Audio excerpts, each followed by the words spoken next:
Então, página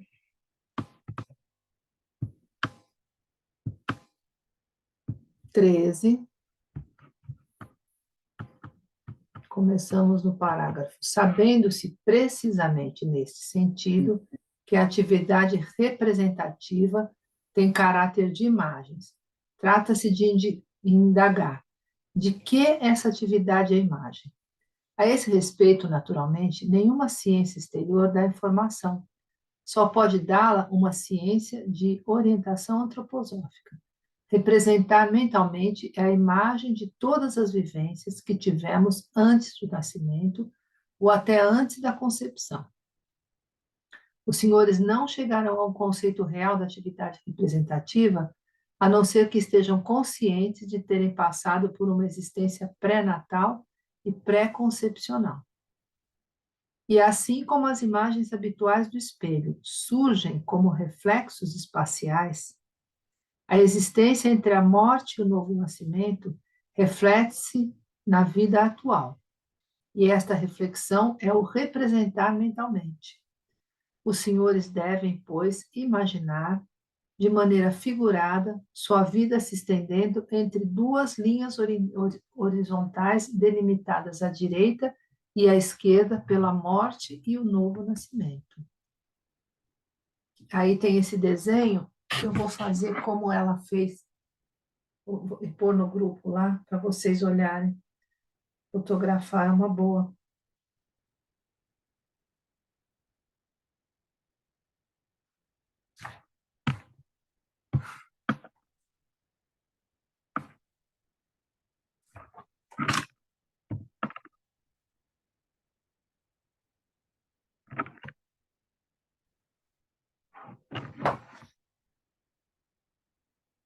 Bom, ele ficou de lado ali, mas acho que dá para vocês verem, né? Essa imagem que ele coloca ali, né? De um lado a representação mental, do outro lado a vontade, a morte, o novo nascimento, imagem e germe. Então, continuando. Devem ainda imaginar que é da região pré-natal que o representar reflete continuamente, sendo refletido de volta pela própria entidade humana. Desta maneira, é por meio da reflexão pela corporalidade da atividade exercida no mundo espiritual antes do nascimento ou antes da concepção que se vivencia o ter representações. Para quem realmente sabe discernir, o próprio representar constitui uma prova da existência pré-natal, por ser a imagem dessa existência. Eu quis expor isto de início, voltaremos a esse assunto com as explicações de fato, para chamar sua atenção à evidência de que, dessa maneira, saímos das meras explicações verbais encontradas nos compêndios de psicologia e pedagogia, e de que chegamos a uma real compreensão do que é atividade representativa, aprendendo que, ao representar, refletimos a atividade exercida pela alma no mundo puramente espiritual antes do nascimento ou da concepção. Nenhuma outra maneira de se definir a representação serve para nada, pois não proporciona uma real ideia do que é essa representação em nós. Passemos agora a indagar da mesma forma a respeito da vontade. Para a consciência comum, a vontade é, de fato, algo extraordinariamente enigmático. É um problema para os psicólogos, simplesmente pelo fato de se lhes apresentar como algo muito real, mas, no fundo, carecendo de verdadeiro conteúdo. Com efeito, se os senhores consultarem os psicólogos para saber que conteúdo atribuem à vontade, sempre obterão a resposta de que tal conteúdo provém de uma representação. A rigor, por si só, a vontade não possui um autêntico conteúdo. Sendo assim, não existem definições para a vontade. Essas definições são bem difíceis nesse caso, porque a vontade carece de conteúdo. Mas o que é ela, afinal? Nada senão já o germe daquilo que após a morte será em nós uma realidade anímico-espiritual. Portanto, se os senhores imaginarem o que de nós, após a morte, se tornará realidade anímica espiritual, e se o imaginarem como germe em nós, terão chegado ao conceito da vontade. Em nosso desenho, o curso da vida acaba com a morte e a vontade a transcende. Aí vocês olham o desenho lá. Temos, pois, de imaginar o seguinte: de um lado, a representação mental, que devemos encarar como uma imagem da vida pré-natal. De outro, a vontade, que devemos considerar como o germe de uma vida posterior. Peço focalizar bem claramente a diferença entre germe e imagem. Com efeito, o germe é algo suprarreal e uma imagem é algo infrarreal. Um germe só terá realidade mais tarde, contendo, pois, a predisposição para o real vindouro, de maneira que a vontade é, de fato, de natureza espiritual. Isso foi pressentido por Schopenhauer, embora ele não houvesse naturalmente chegado ao conhecimento de que a vontade é o germe do anímico espiritual, tal como este desabrocha depois da morte no mundo do espírito. De certa forma, dividimos, portanto, a vida anímica humana em duas regiões, a da representação pictórica e a da vontade germinal. Entre a imagem e o germe há um limite, a existência do próprio homem físico, o qual, espelhando o contexto pré-natal, produz as imagens da representação e não permite a expansão da vontade, mantendo-a como germe, como um simples embrião.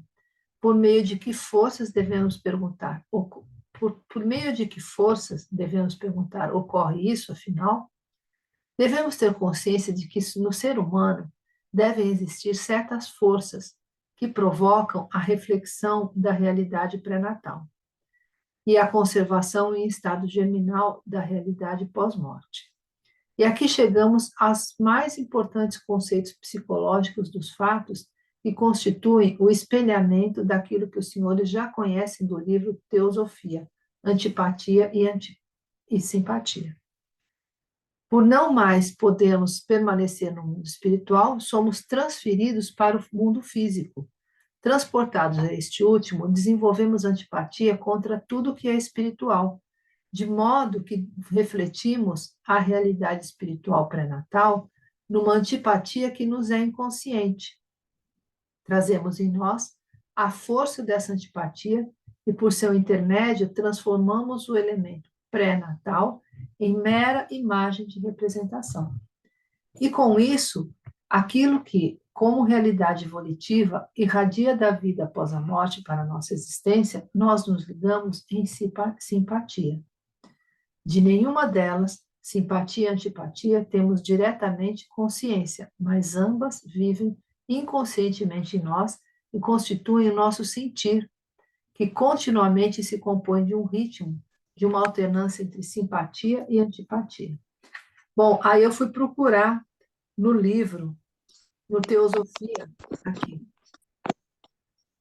onde ele fala de antipatia e simpatia, e é um parágrafo curto que dá para ler aqui.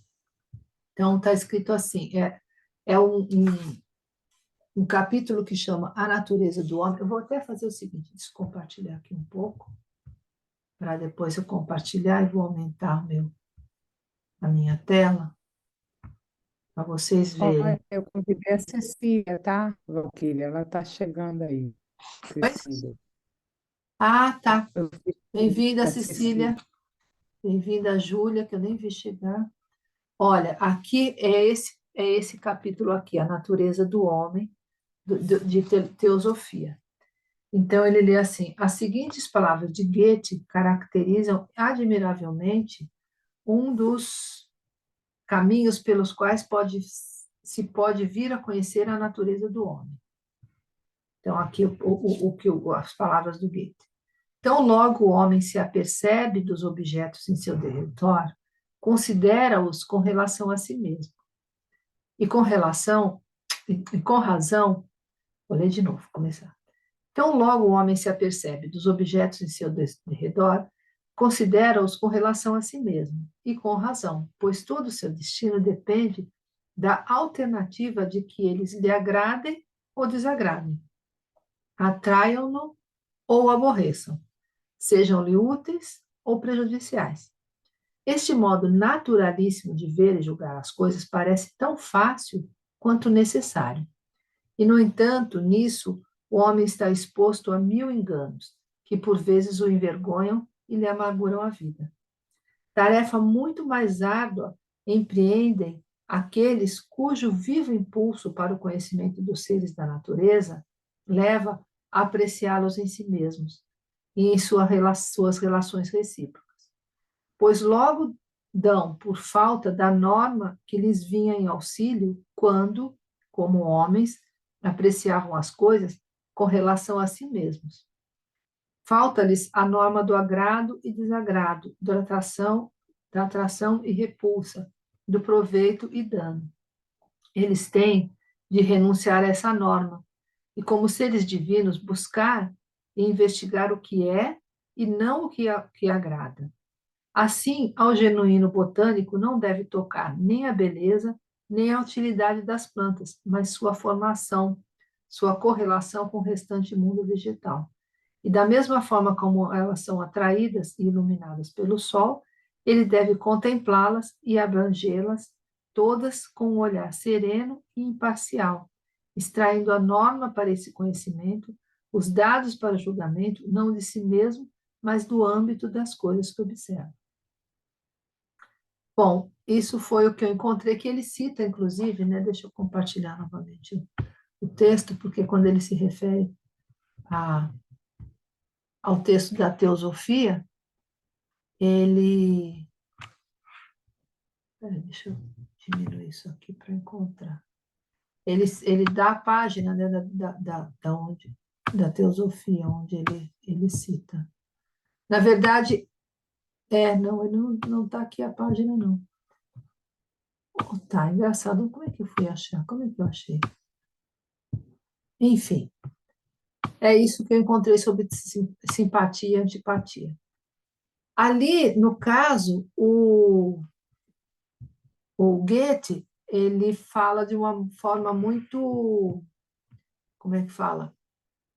Muito específica com relação à botânica, né? E ele está falando de uma coisa que o homem tende a atrair ou rejeitar alguma coisa, e que para observar, né, ele, não, ele tem que estar não tem que estar trazendo essa antipatia ou simpatia, né? Ele tem que estar observando a coisa e fazendo estudo sem estar querendo chegar a algum ponto, mas olhar Neutro, e ver né? o que ele está Tem que vendo. ser neutro, Isso, né, assim, Valdir? Neutro, assim, sem isso, ter nenhum neutro, o que julgamento, é, né? né? Ele vendo o que é e não o que ele gostaria que fosse, né? Agora, aqui, não, a gente precisa ver como trazer essa coisa. Eu vou ler de novo esse parágrafo, começar de novo, né? Ó.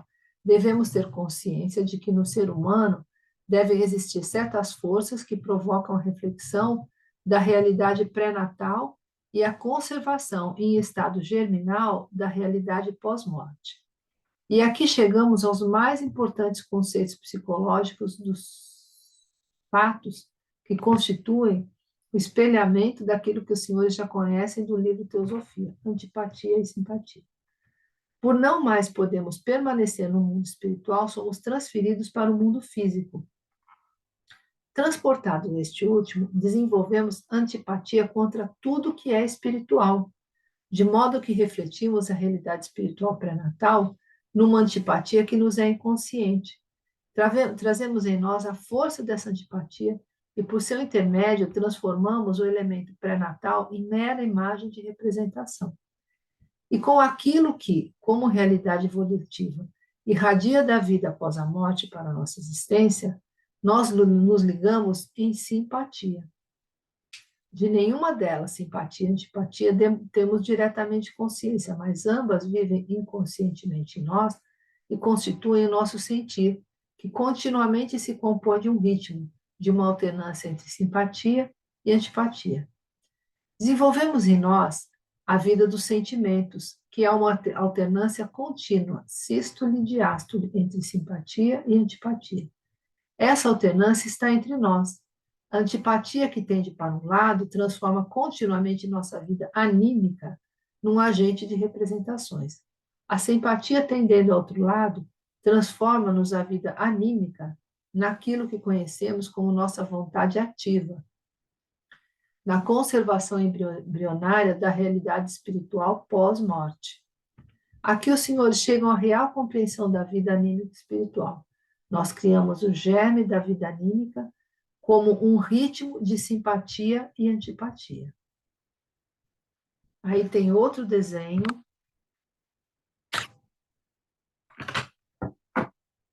Deixa eu fotografar aqui. Eu vou fotografando e colocando lá no grupo, tá?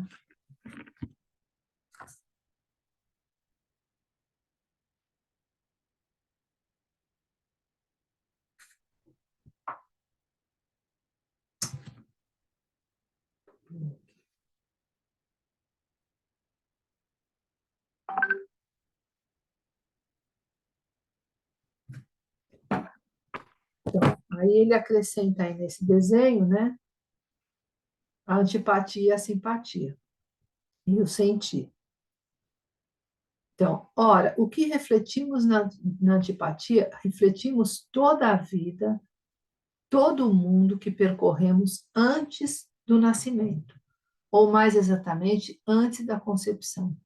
Isso possui essencialmente um caráter cognitivo. Perdi, peraí. Devemos, pois, nossa cognição à irradiação de nossa vida pré-natal. E essa cognição que existia em escala bem maior antes do nascimento ou da concepção é apagada e reduzida à imagem. Podemos, portanto, dizer que esse conhecimento, ao enfrentar a antipatia, é esmaecido em imagem da representação. Se a antipatia se torna bastante forte, algo bem especial acontece.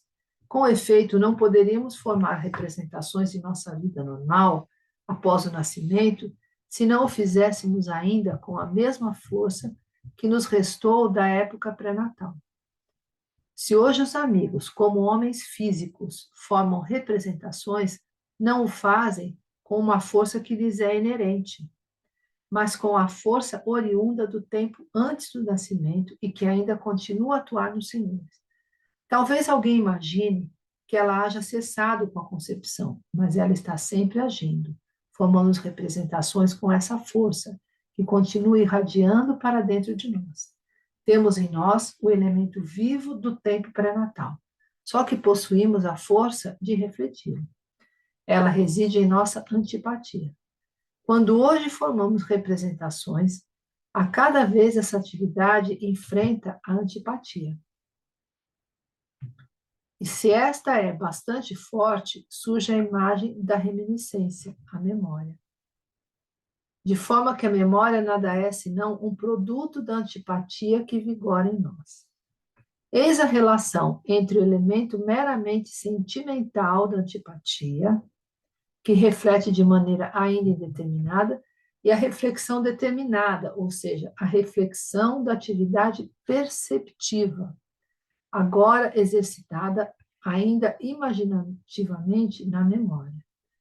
A memória é apenas uma antipatia intensificada. Os senhores não poderiam ter memória se tivessem, por suas representações, uma simpatia tão grande que as engolissem, entre aspas. Sua memória existe apenas por haver uma espécie de repugnância diante das representações, uma rejeição das mesmas, o que tem por efeito torná-las presentes. Esta é a realidade. 10 minutos, tá? Para terminar. Depois volta no mesmo link. Então, tendo os senhores passado por todo esse procedimento, tendo formado representações sob forma de imagens, rejeitando-as na memória e guardando o aspecto pictórico, então nasce o conceito. Desta forma, temos de um lado a atividade anímica, a antipatia, que está relacionada com a nossa vida pré-natal. Vejamos agora o outro lado, o do querer, que em nós é germinal e transcende a morte. O querer vive em nós por termos simpatia por ele, por termos simpatia com esse germe que só se desenvolve depois da morte. Assim como a representação se baseia na antipatia, o querer se esteia na simpatia. Se esta for bastante intensa, tal como era a antipatia no caso da representação, que se torna memória, então da simpatia nasce a fantasia. Exatamente como da antipatia surge a memória, da simpatia nasce a fantasia. E se a fantasia é recebida de forma suficientemente intensa, o que na vida comum acontece apenas inconscientemente, assumindo tal vigor que permeie todo o ser humano até os sentidos. Vou ler de novo. Exatamente como da antipatia surge a memória, da simpatia nasce a fantasia. E se a fantasia é recebida de forma suficientemente intensa, o que na vida comum acontece apenas inconscientemente, assumindo tal vigor que permeie todo o ser humano até os sentidos, obtemos as imaginações comuns pelas quais representamos os objetos exteriores.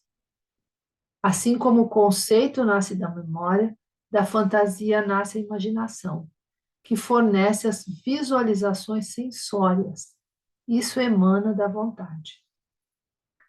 Os homens cometem um grande engano ao dizer continuamente na psicologia que olhamos para as coisas, em seguida as abstraímos e obtemos as representações mentais. Tal não é o caso. Se, por exemplo, temos no giz a sensação da brancura, isso decorre de uma aplicação da vontade, a qual, pelo caminho da simpatia e da fantasia, transforma-se em imaginação. Quando, ao contrário, formamos um conceito, estes têm origem totalmente diversa, pois o conceito nasce da memória. Bom, eu vou dar uma pausa aqui, a gente leu até aqui da outra vez, e foi aqui que a gente deu o nó, e aí queria ver até se tem alguém que melhorou esse nó, porque é isso, eu levei para o sono e realmente não me trouxe alguma novidade, eu fui ver esse na teosofia, e me parece assim, bem, como é que fala? Bem complexo, né? Bem complexo essa compreensão. Alguma coisa assim, eu vi que tem a questão do conceito, tem um momento que ele fala aqui, peraí, deixa eu ver, aqui para cá. Ele fala do perceptivo, atividade perceptiva. Ó, eis a relação entre o elemento meramente sentimental da antipatia, que reflete de maneira ainda indeterminada, e a reflexão determinada, ou seja, a reflexão da atividade perceptiva. Então, aqui ele coloca uma coisa da percepção, né? Porque tem a representação mental e tem a percepção, quer dizer, quando você percebe,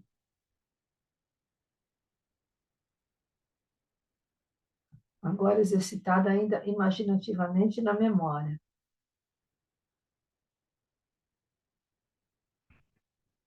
Atividade perceptiva, quer dizer, quando você percebe, então, aí que vai chegar no conceito, é isso, isso. Quando tem a percepção, com a percepção você vai chegar num conceito, né?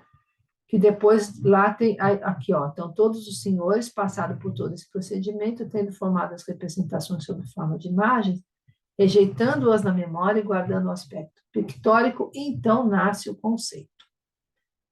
Então, aqui tem o conceito. O conceito está na memória, porque eu estava, até conversei um pouco com meu marido, para ele me dar algumas explicações, para ele me ajudar a pensar junto, mas tem uma coisa que é assim, quando a gente conhece uma coisa, a gente sabe alguma coisa, é na memória, né? Quando fala assim, olha, aquela pessoa sabe tanta coisa, ela sabe porque tá na memória. Né? O conhecimento tem muito a ver com memória, você vai guardando, então é por isso que você sabe, você conhece a cognição, como ele fala aqui, que está ligado com a representação mental. Como é que fala? A memória, a outra, a fantasia, né? Está ligada com a vontade. Agora, aqui ele fala dos sentidos, de uma visualização sensória, né? Então, ó, exatamente como da antipatia surge a memória, da simpatia nasce a fantasia. E a fantasia, e se a fantasia é recebida de forma suficientemente intensa, o que na vida comum acontece apenas inconscientemente, assumindo tal vigor que permeie todo o ser humano até os sentidos, obtemos as imaginações comuns pelas quais representamos os objetos exteriores.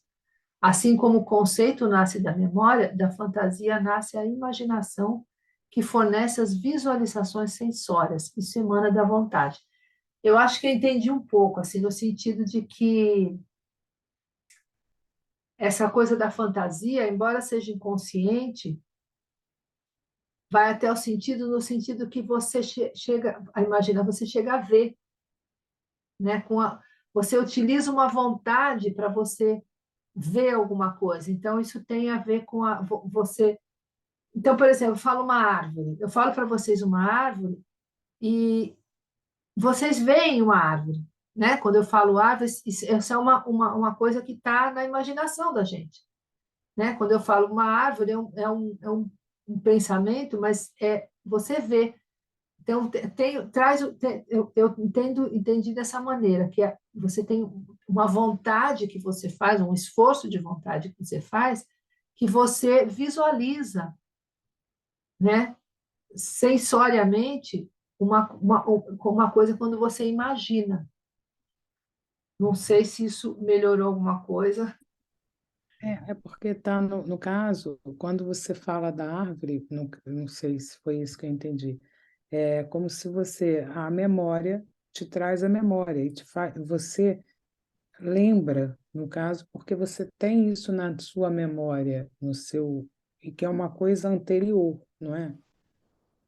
Que eu pude perceber assim, a diferença, que aí você forma um conceito, o conceito da árvore, a sua árvore. Então você tem um tipo de árvore, eu tenho outro tipo de árvore, e a Flávia tem outro tipo de árvore, porque vai depender do conceito, daquilo que traz da memória, aquilo que ela vai trazendo.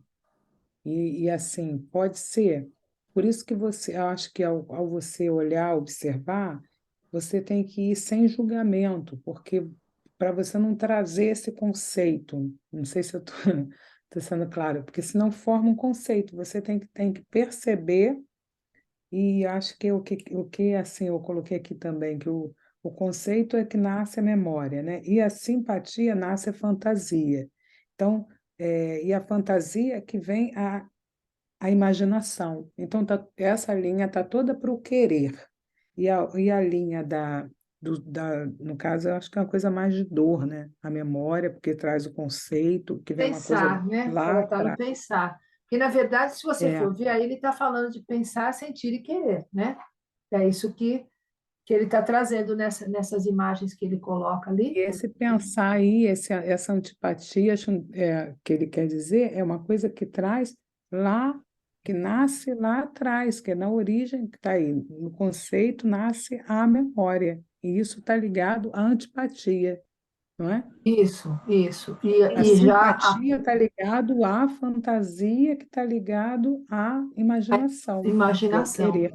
Eu vejo assim muito a fantasia, né, que nasce da imaginação. Quando a gente está no primeiro setênio, né, a gente constrói essa imaginação, inclusive de forma, né, sensória, e a gente é puro inconsciente e fantasia nessa época, né? E depois o conceito já vem de um lugar mais onde vai vindo o consciente, né? Vai se libertando e dali vem os conceitos, né? Coisa que